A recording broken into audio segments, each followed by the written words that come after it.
Welcome, Casey. Good to see you. Yeah. How are you, my brother? Good. Good. Right, how's it there, guys? Casey here, Carlo Charo, and if you're joining me on my journey with the IFP, which I've told you about, so my journey of discovery, trying to find out a bit more about IFP. Do they earn my vote?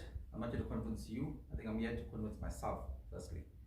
And on that journey, the IFP got to know about my inquiries, and I was contacted by the IFP that they're willing to share information with me.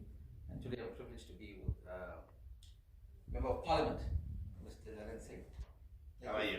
Casey? Thank you for setting up the meeting with me. Firstly, for them quickly, your position within the IFP. Firstly, it's good to be interviewed by Shara after a long time. I haven't had that opportunity. Oh, thanks. Yeah, no, I'm with the IFP now for 30 years. Card-carrying member, currently I'm the Treasurer General of the party. I'm in the top 7, I'm the Chief Group. And I wear many hats, just like you.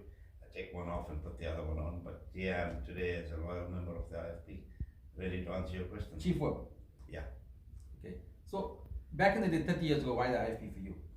Well, I had a choice in when democracy came about in 1994, and for me it was two black parties, IFP or ANC.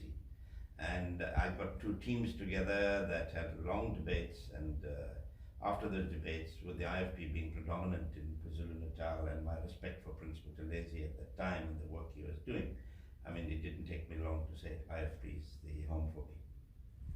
Were you in politics before you joined the IFP? Yes, I've been active in politics now for the last 50 years.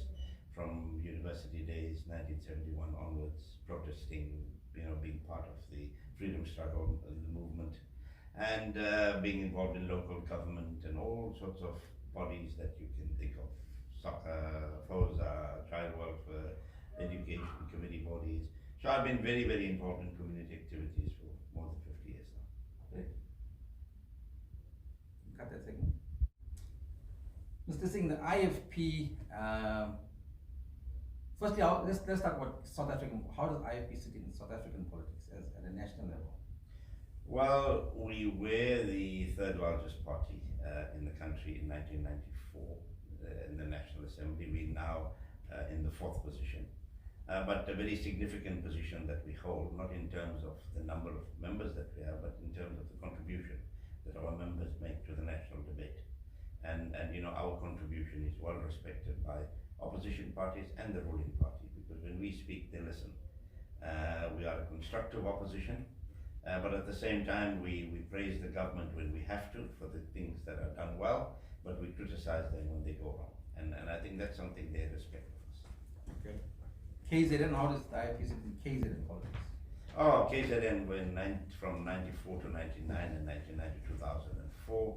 We were the governing party, and the first 2 terms. The first 2 terms, and if I must say so, because I was part of the KZN legislature for 10 years, we did very well as a government under Premier Dr. Franklin Mhlangose, Dr. Brendan Gupane, Dr. Lionel Mshali, and we had people of stature leading the cabinet.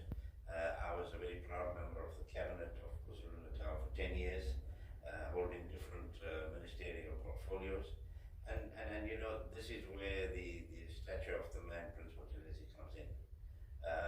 Being a brown Zulu, being of Indian descent, didn't matter to him. But I was the first Indian person to be appointed as a cabinet minister in KwaZulu-Natal. The others who come from Chatsworth and all came long after, and I'm referring to. But he appointed me there, and he retained me for 10 years, even at a time when the ANC took over in after 2004, and they were trying to nominate 3 members of the IFP to be in the provincial cabinet. Prince Buthelezi insisted that if I am not the first person on that, then there was no deal. So that's the stature of the man. That's the stature of the man recognizing talent, recognizing the fact that South Africa is a rainbow nation, recognizing the fact that in KwaZulu-Natal in particular, the Indian community have made significant strides through the Divine Life Society, through the A.M. Mullah Space Nova, through the Lockheed Foundation in building schools.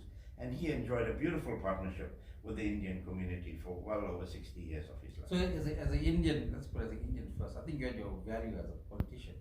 but he saw that you needed to be representation even at that early stage, 1994. Absolutely, absolutely. And you know, we had people of all colors in our political party at national level and at provincial level. And I think we were one of the few parties that did that. And it was largely due to the fact that Prince Buthelezi wanted to recognize everybody under the sun. You don't talk about a rainbow nation and don't give expression to it. He really gave expression to Rainbow Nation by including all of us, you know, in the broader politics of the IFP. I'm also being told that in the two terms that you had quite good, what can I say, governance, clean governance. Can you call it clean governance? Absolute clean governance. And you know, what you hear of now is just, it's going to destroy this country. And I think the ANC have been given an opportunity after 2004 in KwaZulu-Natal to be the governing party, but they've really messed things up. And I'm very pleased whenever I go, wherever I go, and whenever I go around in KwaZulu-Natal and the rest of the country, when people say, "Oh, Mr. Singh, how are you? We're going to give the IFP a chance this time because you did well for 10 years, and we know if you come back in governance, particularly in KwaZulu-Natal, we'll have better schooling, we'll have better, contribution." Because you have a track record. Absolutely. You've done 2 terms. Wonderful track record. You have a track record. Housing, schools, respect for other cultures, you know, cultural events, etc. We were there. And we didn't have arthritis, you know, and you know what arthritis is. Putting our hands like this, because every time there's a contract, you want to put something in your hand. Okay, yeah. So, you know, there was no arthritis amongst our leaders. And I think this is what South Africa and KwaZulu-Natal in particular deserves as we move into the next election. Perfect. So in KZN legislature, how many seats does the IFP have? At the moment, we've got 14 seats.